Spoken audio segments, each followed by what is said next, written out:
Les pucerons sont bien connus des jardiniers. Les voir apparaître au printemps sur leurs haricots, rosiers ou encore arbustes d'ornement n'est certainement pas pour leur faire plaisir.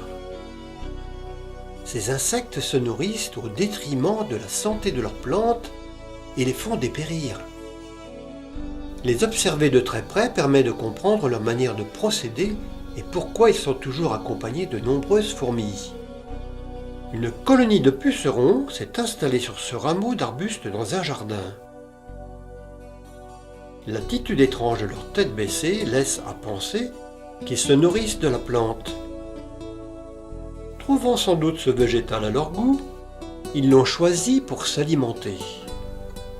Il faut savoir que les pucerons n'ont pas de bouche, mais un organe appelé rostre, une sorte d'aiguille creuse comme celle d'une seringue.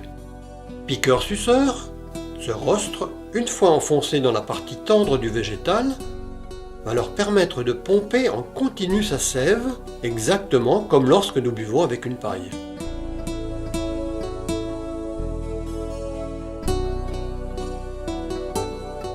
Mais que font donc ici les fourmis? Elles y ont amené, grain par grain, petit à petit, une petite poignée de terre bloquant ainsi leur rameau entre deux pavés. Serait-ce pour y travailler avec un double accès, à la fois côté végétal et côté sol? Cependant, une autre question se pose.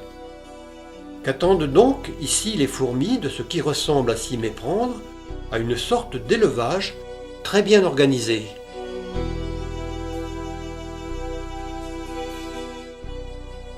Gorgés de sève, les pucerons sont obligés à intervalles plus ou moins réguliers de l'évacuer par leur abdomen sous forme de gouttelettes. La sève pompée s'est transformée après passage dans leur corps en miella, une délicieuse gourmandise sucrée dont les fourmis raffolent.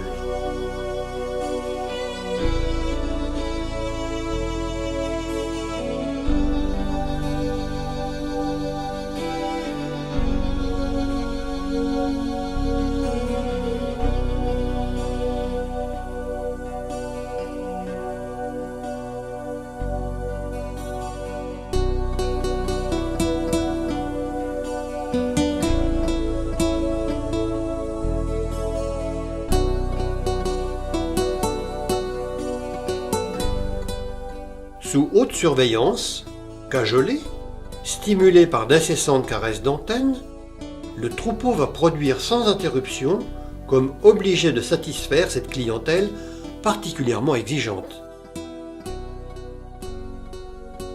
Sans intermédiaire, directement du producteur au consommateur, un produit frais, garantie biologique et de plus, sans emballage.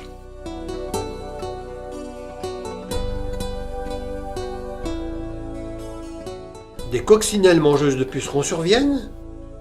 Elles seront attaquées avec vigueur par un service de sécurité doté de mâchoires à faire peur aux plus braves.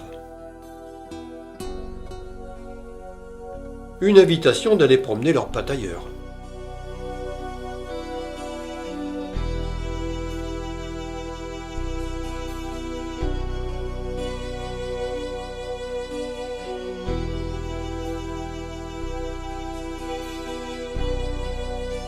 Dans cette histoire, il paraît évident que les deux parties y trouvent leur compte. Les fourmis profitent du miella des pucerons qui, eux, en échange, profitent d'une protection efficace contre les prédateurs dont font partie les coccinelles.